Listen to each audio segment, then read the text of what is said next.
Starting at verse 4. But when the fullness of time had come, God sent forth his son, born of woman, born under the law. All right. Here's where we're going to get some sharp disagreements between the traditional Christian view and the traditional Messianic view as we start to move into this discussion about law again. The first part of this verse, where it says, the fullness of time had come, God sent forth his son, I think this requires very little explanation. My comments go on to say, the meaning is quite obvious. Quote, born of a woman, end quote, speaks of Yeshua's humanity.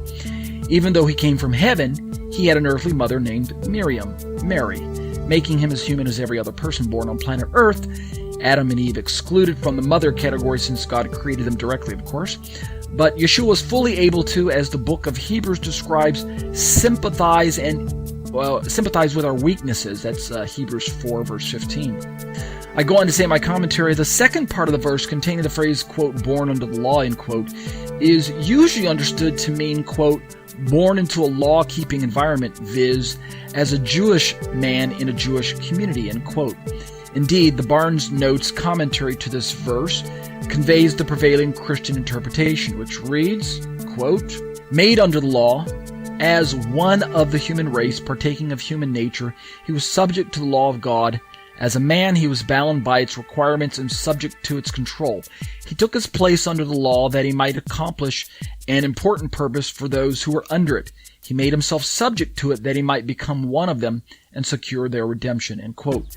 Footnote number 136 points to Barnes Notes online version, 1843, and I pulled that from BibleHub.com. Let's keep reading my commentary. Tim Hegg, however, sees Paul continuing the line of thought with this phrase, born under the law. He continues the line of thought that began in Galatians 3:13-14, indeed providing a parallel to that section. So Hegg writes in his Galatians commentary, he explains that born under Torah here likely carries with it the sense that as sinners, top of page 140, as sinners, mankind finds himself under the curse of the Torah, a curse from which only the redemption proffered by Yeshua could bring a remedy. Footnote number 137 shows that I lifted that from Hegg's Galatians commentary. I go on to say in my notes, personally, I tend to think that Paul could be attempting to convey either one or both of these important aspects of Christ being referred to as under the law, end quote. So it's not necessary at this juncture to draw a sharp disagreement between the traditional Christian views and the ongoing or the later Messianic views.